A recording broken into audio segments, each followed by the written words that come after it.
जय Hind. Current technical उड़ान में आपका स्वागत है।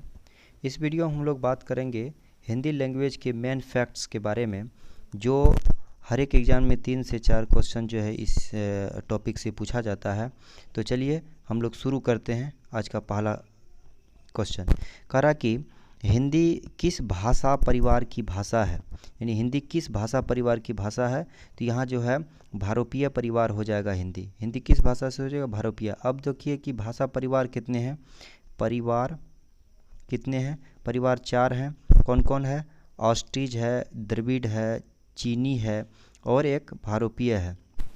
तो ऑस्ट्रिच में सबसे ज़्यादा बोले जाने वाली भाषा जो है का प्रतिशत 73% जो है आपको यहाँ पे भारोपीय परिवार से बोली जाती है। द्रविड़ से मात्र जो है 25% पाई जाती है, बोली जाती है। इसके बाद जो है ऑस्ट्रिच आता है। ऑस्ट्रिच जो है 1.3% बोली जाती है और ये जो है 0.7% के आसपास बोली जाती है। तो ये सब समझ में आ गया होगा। ऑस्ट्रिच कितना परसेंट? ऑस्ट्रिच जो है 1.3%, चीनी तिब्बती 0.7%, द्रविड़ जो है 25%, ये जो है 73% के आसपास बोली जाती है। चलिए नेक्स्ट है, भारत में सर्वाधिक बोले जाने वाली भाषा कौन सी है? तो सर्वाधिक भाषा बोली जाती है हिंदी बोली जाती है। Option number A. हिंदी भाषा का जन्म हुआ है किससे? तो हिंदी भाषा का जन्म जो है अपभ्रंश से हुआ है। तो यहाँ पे हम लोग समझ लेते हैं कि हिंदी भाषा का जन्म जो है कहाँ से हुआ था। सबसे पहले संस्कृत के बाद पाली भाषा आया। पाली भाषा के बाद प्राकृत भाषा आया। प्राकृत के बाद जो है अपभ्रंश आया और इसके बाद हिंदी आया। हिंदी। तब कहेगा कि पाली भाषा का उद्गम कहाँ से हुआ? तो संस्कृत से हुआ। प्राकृत भाषा का कहाँ हुआ? तो पाली से हुआ। अपभ्रंश भाषा का कहाँ से हुआ? तो प्राकृत से हुआ। और हिंदी भाषा का उद्भव कहाँ से हुआ? तो अपभ्रंश से हुआ। उम्मीद करते हैं समझ में आ गया होगा। आगे बढ़ते हैं। निम्नलिखित में से कौन सी बोली अथवा भाषा हिंदी के अंतर्गत नहीं आती है? तो हिंदी के अंतर्गत जो है कन्नौजी आता है, बंगारू आता है, अवधी आता है, तेलुगु नहीं आता है। तो हिंदी के अंतर्गत जो है ये 4 प्रकार से होते हैं, जैसे पूर्वी हिंदी, पश्चिमी हिंदी। इसको अच्छा तरीका से हम लोग समझने का प्रयास करते हैं। इसे मान लेते हैं east, west, north and south, यानी पूर्वी, पश्चिमी, उत्तर और दक्षिण। तो दक्षिणी भाग में देखते हैं, यहाँ पश्चिमी भाग में आ जाता है इधर हरियाणा, उत्तर प्रदेश के साइड में कौरवी भाषा आ जाता है हिंदी में। हिंदी के अंतर्गत ये कौरवी आता है।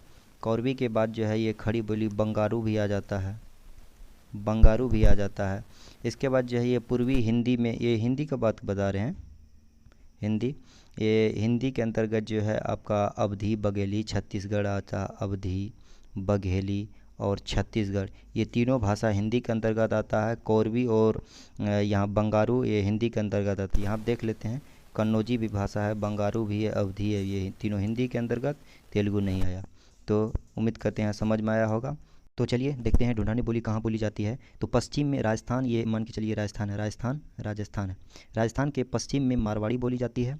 राजस्थान के दिमाग में रखिए, राजस्थान कहाँ है? पश्चिम में जो है मारवाड़ी बोली जाती है। पूर्व में जो है ढूंढानी बोली जाती है। उत्तर में मालवी बोली जाती है और दक्षिण में मालवी यहाँ पे मेवाती बोली जाती है। सॉरी, यहाँ पे मेवाती बोली जाती है। तो यहाँ ऐसे याद रखेंगे, मेवा,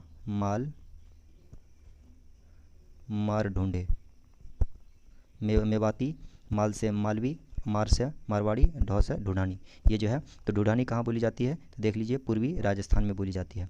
नेक्स्ट आगे, ब्रजबुली नाम से किसे जानी जाती है? तो ब्रजबुली नाम से किसे जानी जाती है? ये पुराना बंगला को नाम से जाना जाता है। पुराना बंगला, ऑप्शन नंबर डी। निम्नलिखित में से कौन सी भाषा देवनागरी लिपि में लिखी जाती है? तो देवनागरी लिपि में कौन सी भाषा लिखी जाती है? तो ये मराठी भाषा लिखी जाती है देवनागरी लिपि में। इसके बाद है, एक मनई के दुई बेटवे रहीन। ओ माँ लोहरा अपने बाप से कहिस दादा धनमा जवन हमर बखरा लागल होए तवन हमका दे दो। तो कौन सा भाषा है? ये भाषा है आपको भोजपुरी तो नहीं होगा, कन्नौजी भी नहीं होगा, तो यहाँ पे अवधी भाषा होगा। Option number C. निम्नलिखित में से कौन सी भाषा जो है संस्कृत भाषा की अपभ्रंश है? संस्कृत भाषा की अपभ्रंश जो है कौन सी भाषा है? तो ये आपको हो जाएगा पाली भाषा जो है संस्कृत, पहले भी सीरीज बताए थे, उसी से जो है पाली भाषा आया है, तो ऑप्शन नंबर डी हो जाएगा। अधिकतर भारतीय भाषाओं के विकास किस लिपि से हुआ है? तो ब्राह्मी लिपि से हुआ, ऑप्शन नंबर डी। सभी लिपि के बारे में डिस्कशन किए हैं आगे। हिंदी भाषा किस लिपि में लिखी गई है? तो हिंदी भाषा जो है किस लिपि में? देवनागरी भाषा में लिखी गई है। नेक्स्ट है वर्तमान हिंदी का प्रचलित रूप क्या है? वर्तमान हिंदी का प्रचलित रूप जो है आपको देवनागरी लिपि है। हिंदी भाषा की बोलियों के वर्गीकरण के आधार पर छत्तीसगढ़ी बोली जो है, देखिए ये जंक्शन पॉइंट मान लीजिए, छत्तीसगढ़ी जो है जंक्शन पॉइंट जो है मानिए तो भारत के किस ओर है? पूर्वी ओर है, पूर्वी ओर, तो पूर्वी हिंदी हो जाएगा। ऑप्शन नंबर क्या हो जाएगा? ऑप्शन नंबर ए हो जाएगा। निम्नलिखित में से कौन सी पश्चिमी हिंदी की बोली नहीं है? तो पश्चिमी हिंदी की बोली अभी तुरंत बोले हैं, क्या हो सकता है यहाँ पे जो है? तो बुंदेली भी है, ब्रज भी है, कन्नौजी है, बघोली नहीं है। Option number D. कह रहा है कि भारतीय संविधान के किस अनुच्छेद में राज्य भाषा संबंधी प्रावधान का उल्लेख किया गया है? तो 343 से 351 तक के बीच किया गया है। दक्षिणी भारत हिंदी प्रचार सभा का मुख्यालय कहाँ किया गया है? तो दक्षिणी भारत में उधर Telangana, Hyderabad. Option number A. Hindi भाषा के विकास का सही अनुक्रम कौन सा है? तो हिंदी भाषा का विकास अभी तुरंत बताए थे, और सही अनुक्रम क्या है? तो सबसे पहले जो है पाली, संस्कृत, अपभ्रंश, हिंदी, तो ये ऑप्शन नंबर ए होना चाहिए। ऑप्शन नंबर आपको ए ही होगा, क्योंकि पाली के बाद जो है प्राकृत आया, प्राकृत के बाद अपभ्रंश, तब हिंदी आया। Option number A. संविधान के अनुच्छेद 351 में किस विषय का वर्णन किया गया है? संविधान के अनुच्छेद 351 में जो है किसके बारे में बताया गया है? तो ऑप्शन के हिसाब से देखिए कि हिंदी के विकास के लिए निर्देश 351 में बताया गया है। 351 में विकास के बारे में बताया गया, किसका? हिंदी का विकास के बारे में बताया गया है। मगही ब्रज भाषा 21 नंबर का है कि ब्रज भाषा है। ब्रज भाषा कहाँ की भाषा है? तो ये जो है आपको क्या हो जाएगा? पश्चिमी हिंदी होगा, या पहाड़ी हिंदी होगा, बिहारी हिंदी होगा, या पूर्वी हिंदी होगा? तो ब्रज भाषा उधर है पश्चिम में, तो पश्चिमी हिंदी ये हो जाएगा। Option number B. मगही किस उपभाषा की बोली है? मगही किस उपभाषा की बोली है? तो ये जो है बिहारी भाषा में कौन कौन आता है देख लेते हैं एक बार। बिहारी भाषा में आता है अवधी, आता है बघेली, आता है छत्तीसगढ़, आता है अवधी, बघेली, छत्तीसगढ़ गढ़ भाषा आता है, ये बिहारी भाषा में, याद रखिएगा। अब मगही कहेगा, अवधी कहेगा, तो बिहारी भाषा हो जाएगा। ये हो गया क्या? ये पूर्वी हिंदी के रूप में, पूर्वी हिंदी। अगर एक्चुअल बिहारी पूछेगा तो भोजपुरी हो जाएगा, मगही हो जाएगा, और क्या हो जाएगा? मैथिली हो जाएगा। क्लियर? अवधी, बघेली, छत्तीसगढ़ का कहेगा पूर्वी हिंदी, भोजपुरी, मगही, मैथिली कहेगा तो बिहारी हो जाएगा। नेक्स्ट आगे बढ़ते हैं। हिंदी खड़ी बोली किस अपभ्रंश से विकसित हुई है? तो हिंदी खड़ी बोली जो है ये सौरसेनी अपभ्रंश से विकसित हुई। यहाँ एक क्वेश्चन पूछ सकता है, पश्चिमी हिंदी कहेगा, यहाँ पे एक बार देख लेते हैं क्वेश्चन को अच्छा से। पश्चिमी हिंदी कहेगा किस अपभ्रंश में विकसित हुआ है? तो यहाँ मारेंगे क्या? सौरसेनी। अगर पूर्वी हिंदी कहेगा, पूर्वी हिंदी किस अपभ्रंश से हुई है? तो यहाँ हम मारेंगे पूर्वी हिंदी का क्या मारेंगे? अर्धमगधी मारेंगे, यहाँ पे अर्धमगधी मारेंगे। क्लियर? कहेगा कि यहाँ पे खड़ी बोली किस हिंदी खड़ी बोली जो है किस अपभ्रंश से? तो सौरसेनी से। अगर पूर्वी हिंदी पूछेगा तो अर्धमगधी मारेंगे आंसर। भाषा के आधार पर भारतीय राज्यों की पुनर्संरचना की गई है। भाषा के आधार पर भारतीय राज्य की पुनर्संरचना किया गया है कब? तो 1956 ईस्वी में किया गया। 58 दिन के आमरण अनशन रामलुल्लू, क्या है? रामलुल्लू जो है ये आंध्र प्रदेश पहला भाषाई आधार पर गठित हुआ राज्य है। भाषाई आधार पर सर्वप्रथम Andhra Pradesh, option number D. Bagheli बोली का संबंध किस उपभाषा से है? बघेली बोली अभी तुरंत बताए हैं कि जो है ये पूर्वी हिंदी की भाषा से संबंधित है, तो ऑप्शन नंबर बी। किस तिथि को हिंदी को राजभाषा बनाने का निर्णय लिया गया था? तो हिंदी दिवस 14 सितंबर को मनाया जाता है। 14 सितंबर 1949 ईस्वी को ये जो है किया गया था।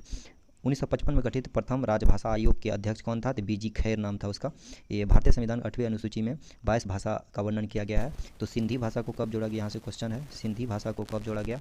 तो 21वां संविधान संशोधन 1976 में जोड़ा गया। जबकि नमक को कब जोड़ा गया? नमक मतलब नेपाली और मणिपुरी और कोंकणी, को ये जो है 71वां संविधान संशोधन 1992 में जोड़ा गया। और इसके बाद जो है चार ठोक और जोड़ा गया 92वां संविधान संशोधन। 4 डोगरी बोडो संथाली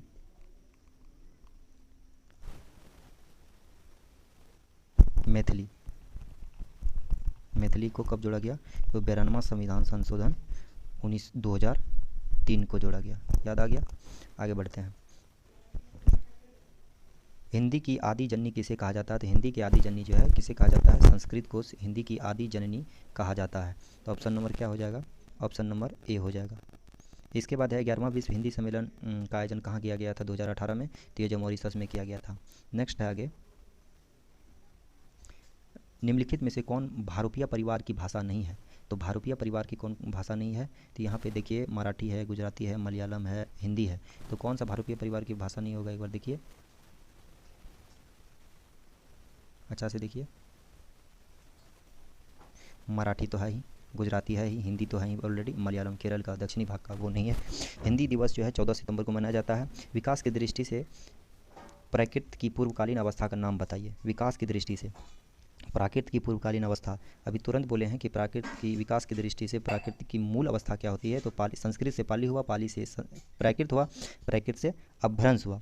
तो ऑप्शन नंबर आप जान सकते हैं कि पाली होगा। इसके बाद है पश्चिमी हिंदी की 2 बोलियाँ की सही क्रम क्या है?